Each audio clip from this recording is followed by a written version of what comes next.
ঈশ্বর কৃষ্ণ কোটি কোটি নমস্কার নমো নমো মধুর রিপুমহারি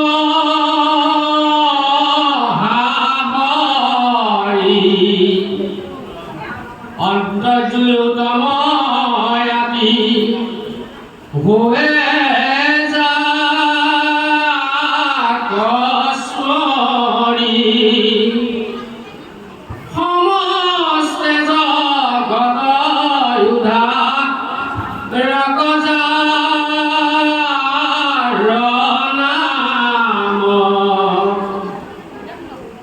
হেময় কৃষ্ণ করু প্রহস্র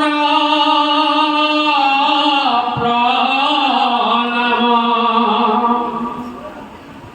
প্রভু ভগবন্ত ভক তরণ বনিধি হরি স্মরণে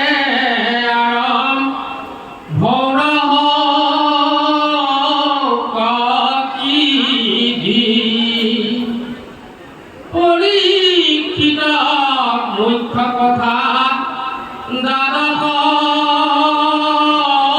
স্কন্ধৰ ঈশ্বৰ চৰণে ভনে কিংকৰ কৃষ্ণৰ প্ৰথম স্কন্ধৰ পৰা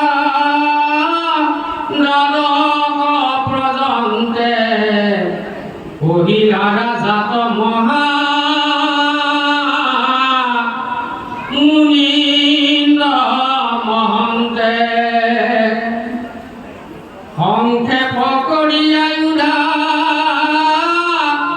রিয়া তার খার শঙ্করে রসিলা কৃষ্ণ চরিত্র পয়ার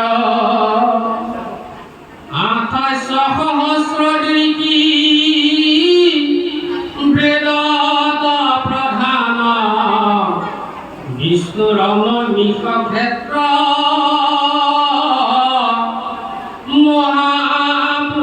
মহাপুণ্যস্থান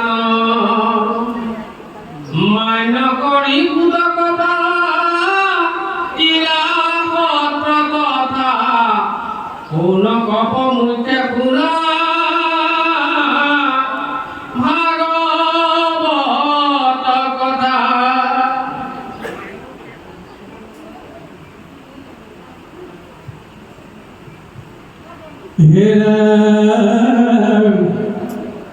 মান্য করে হুতক পাতিলা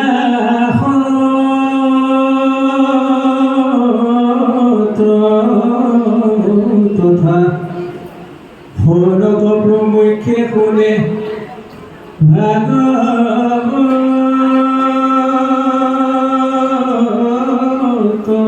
কথা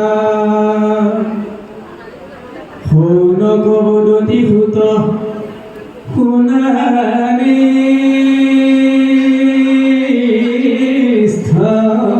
স্থবানি অপরম পাঠকি গলে পালে নজানি আরম্ভিল যজ্ঞ আমি সহস্র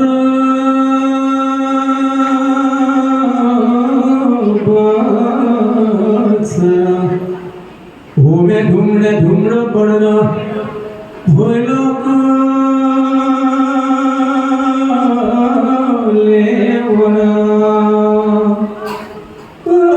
যিটো কর্ম করো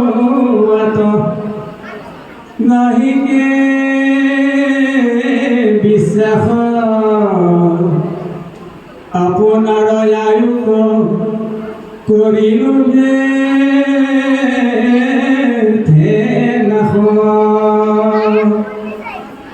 আমার অমৃত পানী আপনা হ'ব বিলাই দিয়া হ'ল আমাৰ কাষতে আসন অলংকৃত কৰি আসনৰ হস্ত বৃদ্ধি কৰি আছে আমি পৰম শ্ৰদ্ধাৰ জনাৰ্দন দেৱ গোস্বামী প্ৰভুজনাৰ শ্ৰীচৰণত ভক্তিপূৰ্ণ সেৱা নিবেদন জনোৱা হৈছে লগতে তেৰাৰ সুস্বাস্থ্য দীৰ্ঘায়ু কামনা কৰা হৈছে আৰু পূব পশ্চিম উত্তৰ দক্ষিণৰ পৰা সন্ত মহন্ত বিদুৰ উদ্ধৱ মহন্তসকলক আপোনাক আমন্ত্ৰণ কৰাই এই কৃষ্ণ কথা অমৃত পান কৰাই ধন্য ধন্য হৈছে আৰু আমাৰ আগফালে বহি আছে পৰম বৈষ্ণৱ সাধু সমস্ত আমি তেৰা সমস্ত শ্ৰীচৰণত কোটি কোটি বাৰ ভক্তিপূৰ্ণ সেৱা নিবেদন জনোৱা হৈছে ব্ৰজধামৰ গোপিনী স্বৰূপ আই মাতৃ সমস্ত এই পবিত্ৰ অনুষ্ঠানত আহি কৃষ্ণ কথা অমৃত পান কৰিবৰ কাৰণে দূৰ দূৰণিৰ পৰা আহি আসন অলংকৃত কৰি আছে আমি সমূহ আই মাতৃ সমস্ত শ্ৰীচৰণত কোটি কোটি বাৰ ভক্তিপূৰ্ণ সেৱা নিবেদন জনোৱা হৈছে দেহৰ ভৱিষ্যত স্বৰূপ যুৱক যুৱতী ছাত্ৰ ছাত্ৰী ভক্তৰ প্ৰহ্লাদ ধ্ৰুৱ শিশুসকলক আমি ভক্তিপূৰ্ণ সেৱা নিবেদন জনোৱা হৈছে আৰু আমাৰ লগত সহযোগী হৈ আহিছে তেজপুৰ ঢেকীয়াজুলিৰ আমাৰ জিতেন দাস ভাগ আমি তেৰাৰ শ্ৰীচৰণতে ভক্তিপূৰ্ণ সেৱা নিবেদন জনোৱা হৈছে আৰু আসনত আসন অলংকৃত কৰি কোকিল কণ্ঠেৰে আপোনালোকক কৃষ্ণ কথা অমৃত পান কৰোৱা আমাৰ পাঠক বৃন্দকো আমি ভক্তিপূৰ্ণ সেৱা নিবেদন জনোৱা হৈছে আৰু লগতে আমাৰ সত্ৰাধিকাৰ প্ৰভুৰ লগত তেৰাৰ সহপাঠীসকল আহি উপস্থিত হৈছে আসন অলংকৃত কৰিছে আপোনালোক সেই সকলোকে দৰ্শন পাই আমি সকলোৱে কৃতাৰ্থ হৈছোঁ আমি তেৰা সমস্তপুৰ ভক্তিপূৰ্ণ সেৱা নিবেদন জনোৱা হৈছে ভগৱান কৃষ্ণৰ কৃপা আপুনি মই এই পুণ্য তীৰ্থলৈ আহিছোঁ কৃষ্ণ কৃপা নহ'লে এনেকুৱা অনুষ্ঠানত আহিব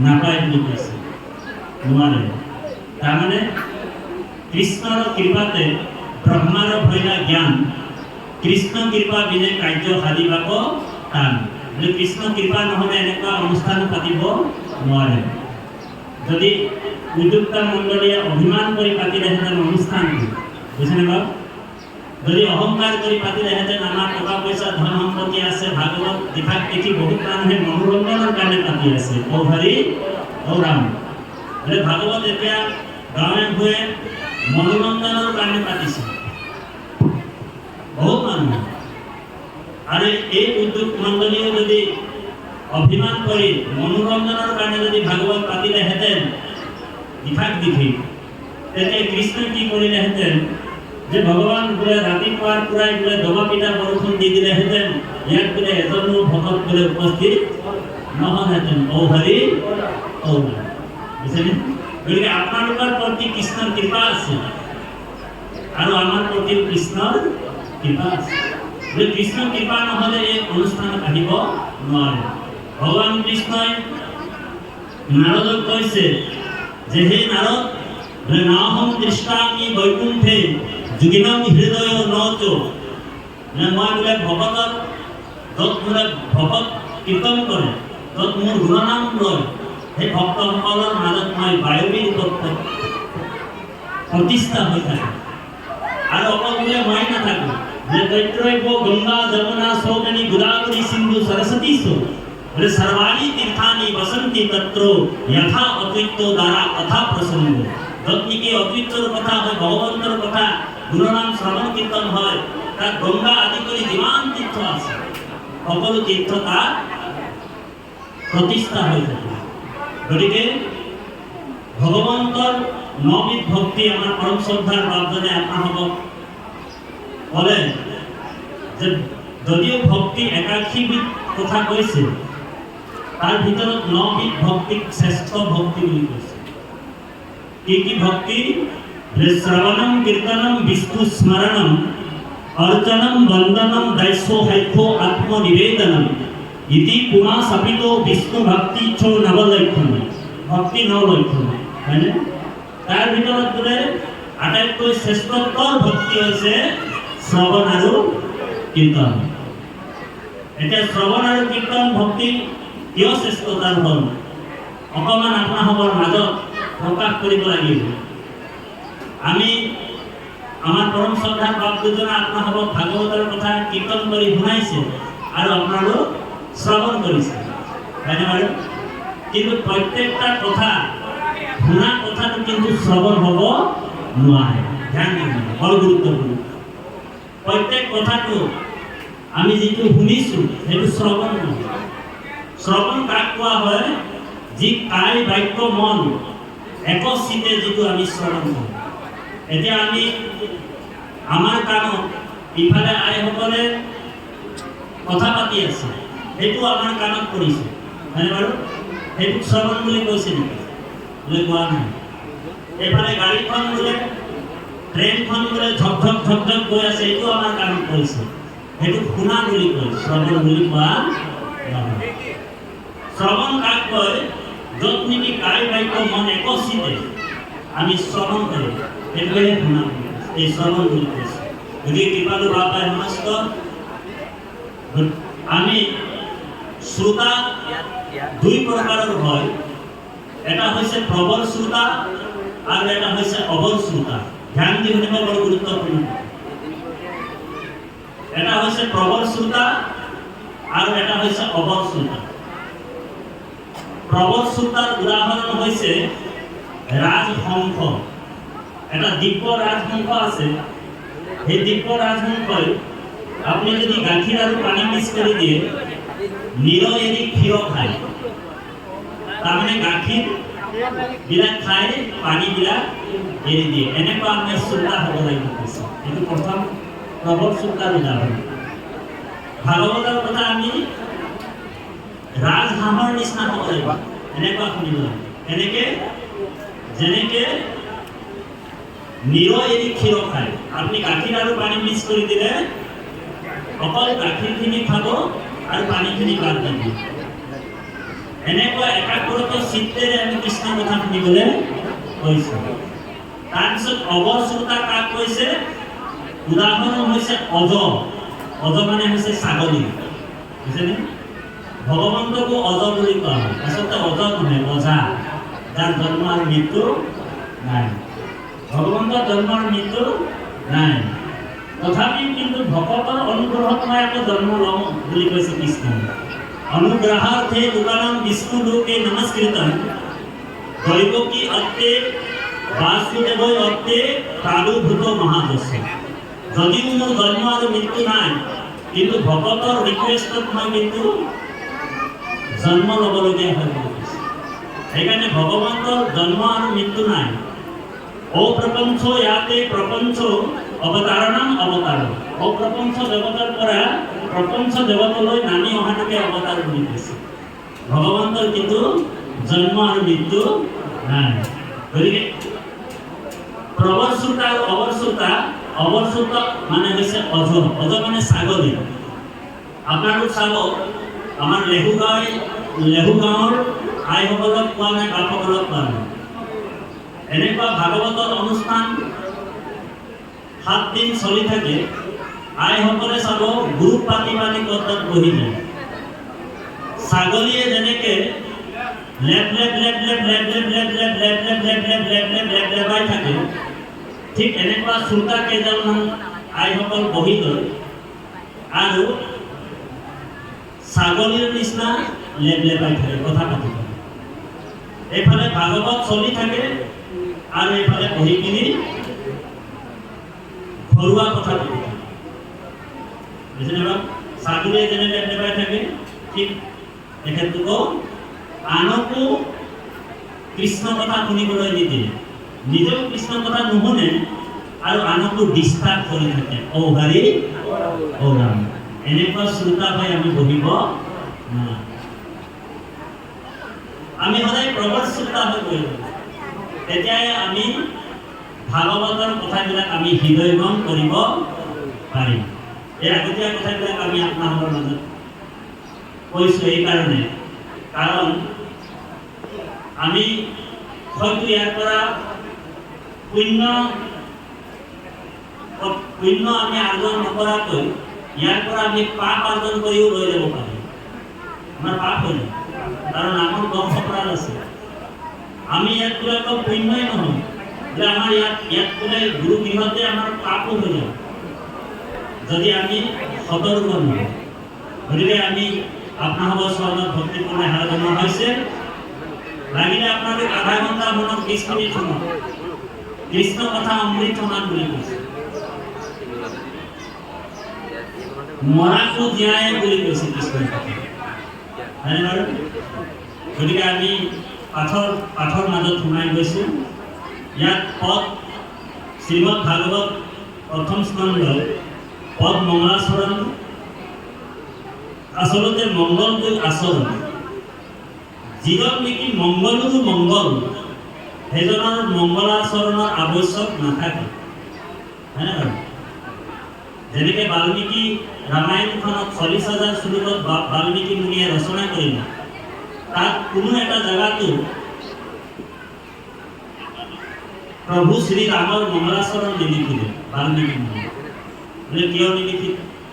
বোলে যিজন নেকি মংগলৰো মংগল, সেইজনৰ মংগলাচৰণৰ কি আৱশ্যক বোলে? হৰি ভগৱানটো মংগলৰ মংগল।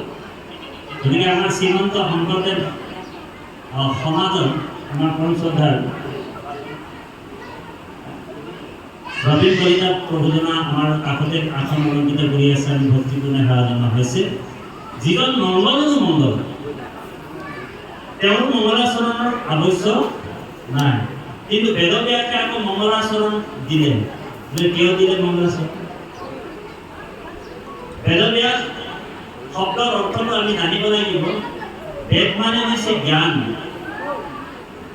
আৰু ব্যাস শব্দৰ অৰ্থ হৈছে বিস্তাৰ কৰা, বিলাই দিয়া, ডিষ্ট্ৰিবিউটাৰ। বেদব্যাসে কিন্তু বেদ লিখা নাই দেই। বেদব্যাসে বেদ লিখা বুলি কিছুমানে কয়, কিন্তু বেদব্যাসে বেদ লিখা নাই। বেদব্যাসে বিভাগ কৰিছে আৰু জনসাধাৰণৰ মাজত তেওঁ বেদৰ জ্ঞানবিলাক প্ৰচাৰ কৰিছে। বোলে বেদ বোলে ভগৱানেও বোলে ৰচনা কৰা নাই, বোলে ভগৱান কৃষ্ণ বেদ ৰচনা কৰা নাই। বোলে বেদ বোলে অনাদি অনন্ত মানে সনাতন বুলি কৈছে, আৰু বেদ ভগৱন্তৰ নিশ্বাসত হৈছে। বুজিলে ন? বোলে ভগৱান যেতিয়ালৈকে আছে বোলে বেদো তেতিয়ালৈকে আছে। বেদ বোলে ভগৱন্ত যেনেকে অনাদি, ঠিক বেদো অনাদি। বুজিলে ন? সেইকাৰণে বেদ হৈছে ভগৱানৰ ভগৱন্তৰ স্বৰূপ। সেইকাৰণে মহাপুৰুষ মাধৱদেৱে ঘোষাত লিখিছে, বেদৰ গুপুত বিত্ত নাৰায়ণ। এই চাৰি বেদ বোলে কি হয়? এই চাৰি বেদ বোলে স্বয়ং ভগৱান হয়। সেইকাৰণে চাৰিখন বেদৰ পৰা চাৰিটা অক্ষৰ মানে অবিনাশ, চাৰিখন বেদৰ পৰা চাৰিটা শব্দ সাৰ কাঢ়ি ব্ৰহ্মাই 3 বাৰ বিচাৰ কৰিলেনো বেদত কি আছে। চাৰিখন মূৰেৰে 3 বাৰ প্ৰমাণ কৰিছে। এতিয়া আপোনাৰ মূৰটো এখনে মাথা আছে, ব্ৰহ্মাৰ বোলে 4খন মূৰ আছিল। এই 4খন মূৰেৰে 3 বাৰ প্ৰমাণ কৰিলে বোলে বেদত কি আছে। আমি অজৰ কথা কওঁতে অজ আহি উপস্থিত হ'ব, হৰি ছাগলীৰ কথা কওঁতে ছাগলী উপস্থিত হ'ব। সেইকাৰণে কৈছে, দৈত্যে থাকে মূঢ় ভক্ত উদাৰ চৰিত্ৰ, বোলে কীট পতংগক কৰে তেখন পবিত্ৰ। সেইকাৰণে ভাগৱত আমি সদায় বৈষ্ণৱৰ মুখৰ পৰাহে শুনিব লাগিব, ধ্যান দি শুনিব। আৰু অবৈষ্ণৱৰ মুখৰ পৰা যদি আপুনি ভাগৱত শুনে, তেনেহ'লে সৰ্পৰ বিষৰ নিচিনা হয়। হৰি আপোনাৰ জ্ঞান বা একো ভক্তি উৎপন্ন নহয়। এই ধ্যান দিব এইটো বৰ গুৰুত্বপূৰ্ণ যদি ভাগৱতৰ বক্তা বহুত আছে যদি কেনেবাকৈ অবৈষ্ণৱ হয় আৰু তাৰ পৰা যদি আমি জ্ঞান ল'ব বিচাৰোঁ তেনেহ'লে সাপৰ বিষৰ নিচিনা কিন্তু হাৰিত স্মৃতিত আছে এই তত্ত্ব গতিকে কৃপালু বাবা সমস্ত ব্ৰহ্মাই 4খন বেদৰ পৰা 4টা আখৰহে মাত্ৰ আনিব কি কি না ঋগু ৰা যজু সামে या परिकीर्तिता अथर्वे नौ मुनिउ वदन्ति नारायणम ঋগ্বেদৰ পৰা কি আনিলে না আনিলে না ঋগু ৰা যজু যজুৰ্বেদৰ পৰা কি আনিলে ৰা আনিছে সামে या परिकीर्तिता अथर्वे नौ अथर्व বেদৰ পৰা নটো আনিছে গতিকে ব্ৰহ্মাই 3বাৰ যেতিয়া ভাগৱত পঢ়িলে এই বেদ পঢ়িলে বেদতনো কি আছে মই চাওঁ বুলি প্ৰথমে পঢ়িবলৈ আৰম্ভ কৰিলে 4খন বেদ একেলগে ৰাখিছে আৰু 4খন মুখেৰে পঢ়িছে বেদৰ ৰহস্যটো ভেদ কৰিবৰ কাৰণে যেতিয়া আৰম্ভণিৰ পৰা পঢ়িলে একেবাৰে শেষলৈকে যেতিয়া পঢ়িলে পঢ়াৰ পিছত একেবাৰে শেষত কি পালে নাৰায়ণৰ নাম ভগৱানৰ নাম বেদত অকল নাৰায়ণৰ নামটোহে পালে আৰু একোৱেই নাপালে নাৰায়ণ শব্দটোৰ অৰ্থটো আছে নেকি বাৰু নাৰায়ণ শব্দৰ অৰ্থটো কি বুজায় নাৰা মানে হৈছে জল অয়ন মানে হৈছে জলৰ ওপৰত শয়ন কৰে যিজন সেইজনে হৈছে নাৰায়ণ জলকে সৃষ্টি কৰি জলৰ ওপৰত যিজন নিবাস কৰে সেইজনে হৈছে নাৰায়ণ আৰু যাওঁ কি নহওক সেইকাৰণে মহাপুৰুষ মাধৱদেৱে নাম ঢোকাত লিখিছে সকলোৱে গাব এই চাৰি বেদৰ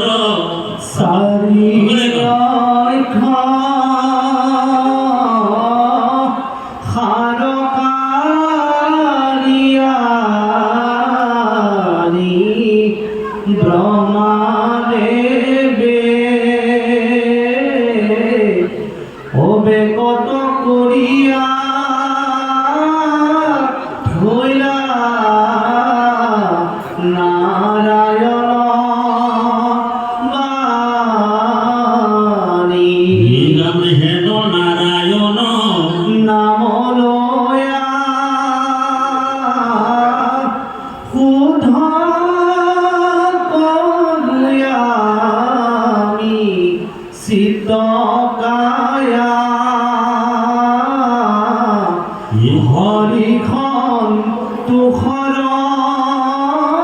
কাৰণ আৰণ জানি ৰাম হৰিখন তুখৰ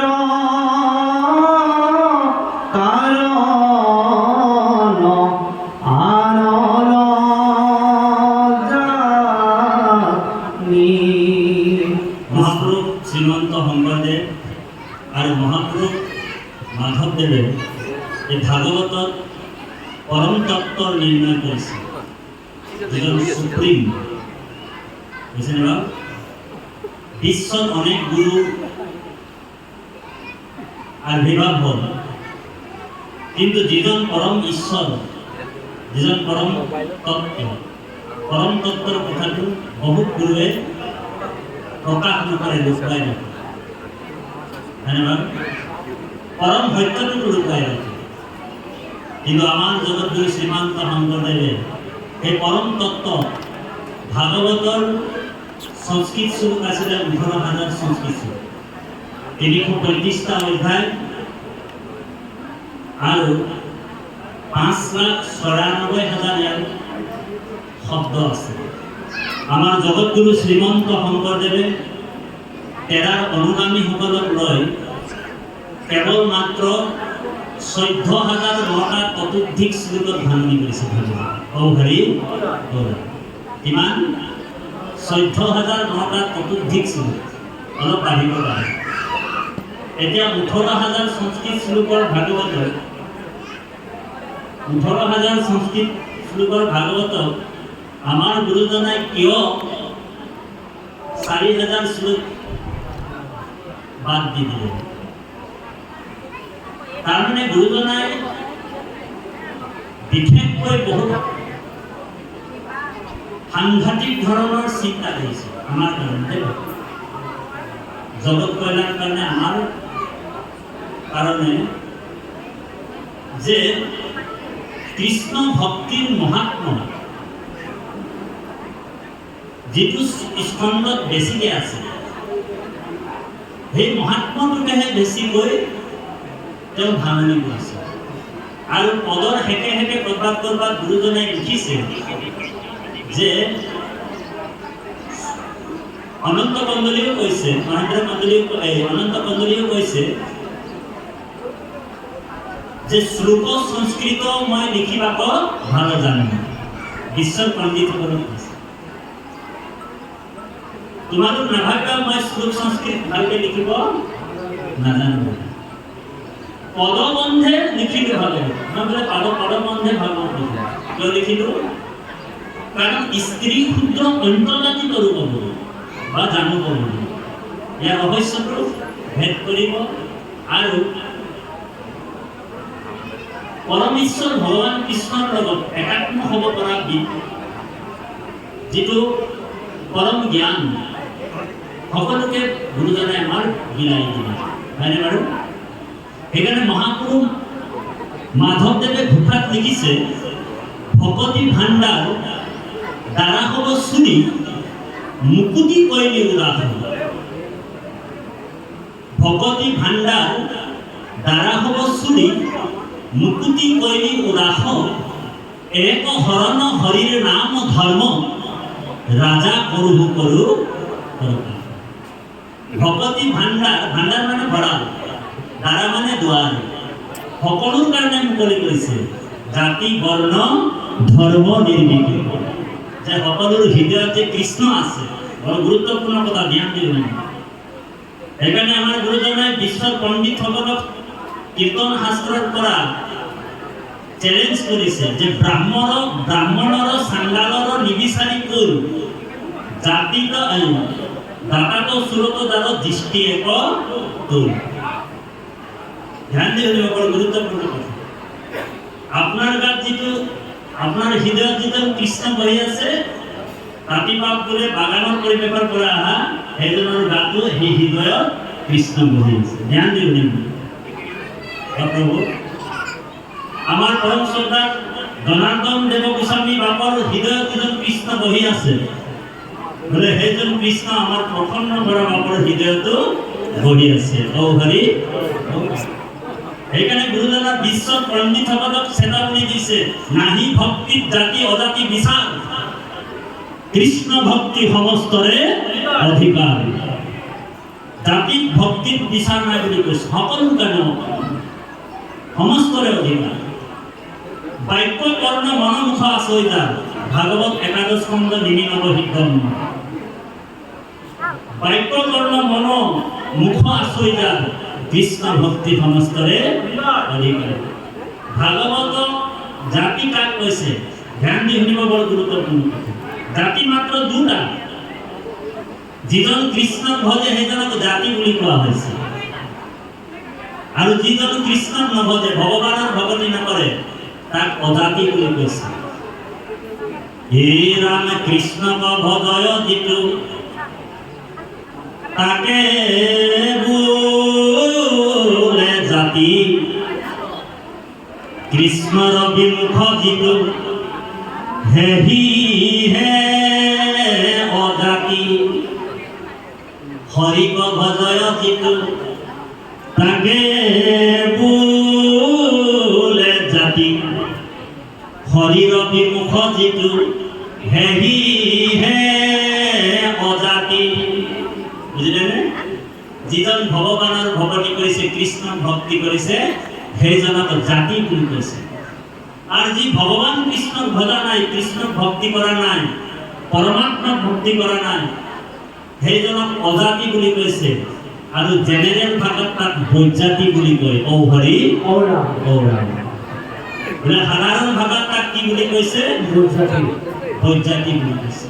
এতিয়া আপোনালোক আমি সকলোৱে জাতিত পৰিলোঁ। বোলে কিয় জাতিত পৰিলোঁ? কাৰণ আমি সকলোৱে কৃষ্ণ ভক্তি কৰিছোঁ, হয়নে বাৰু? সেইকাৰণে আমি সকলোৱে জাতিত পৰিলোঁ। আৰু যি কৃষ্ণৰ ভক্তি কৰা নাই তাক অজাতি বুলি কৈছে। গতিকে কৃপালু বাবাই সমস্ত মঙ্গল যুগ আচৰণ বেদব্যাসে এইকাৰণে মঙ্গলাচৰণ লিখিলে যে ভকতৰ আশীৰ্বাদটো ভগৱানক বিচাৰি থাকে। ধ্যান দিবলৈ বোলে ভকতৰ আশীৰ্বাদ নহ'লে ভগৱান বোলে ঔ হৰি ঔ ৰাম, বোলে ভকতৰ কাৰণেতো মই আছোঁ, ভকতেহে মোক প্ৰতিষ্ঠা কৰে। বোলে কৃষ্ণক পাইবাৰ জনা ভকতেহে পন্থা, এই মানে কহে গীতা ভাগৱত গ্ৰন্থ। বোলে কৃষ্ণক কোনো ডাইৰেক্ট লগ পাব নোৱাৰে, কৃষ্ণক কোনো ডাইৰেক্ট লগ কৰিব নোৱাৰে।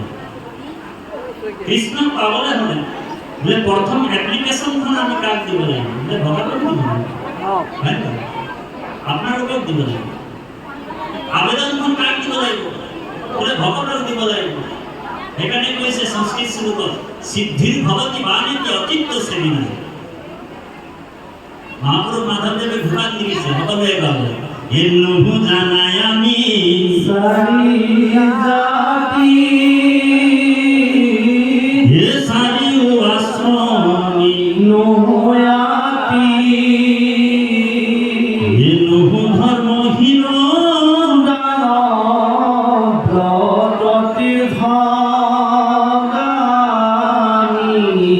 এরাম কিন্তু পূর্ণানন্দ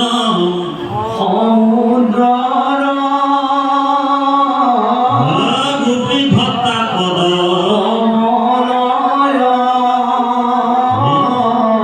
দাসরুদা রাম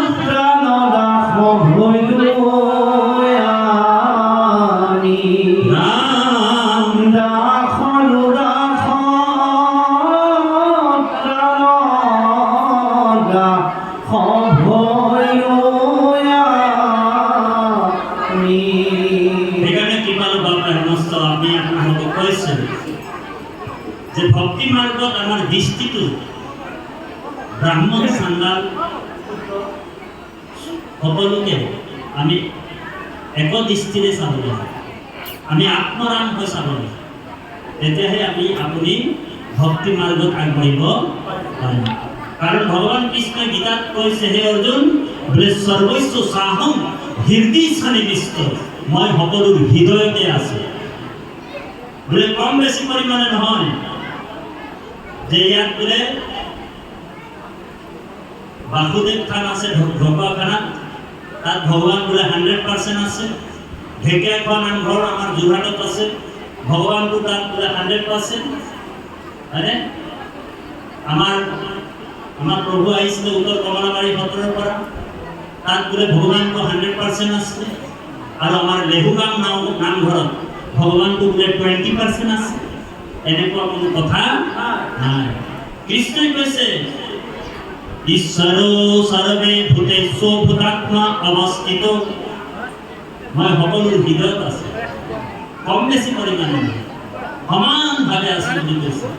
ভক্তি ৰত্নাকৰ গ্ৰন্থত জগতগুৰু শ্ৰীমন্ত শংকৰদেৱে কৈছে, হে বাহিৰে ভিতৰে জানা, হে সমস্ত ভূততে পৰিপূৰ্ণ ৰূপে আছো, হে মই মহেশ্বৰ। বাহিৰে ভিতৰে জানা, হে সমস্ত ভূততে পৰিপূৰ্ণ ৰূপে আছো, হে মই মহেশ্বৰ। যেন জগতত ব্যাপী আছয় আকাশ, হে হিমতে সমস্ততে কৰোঁ প্ৰকাশ।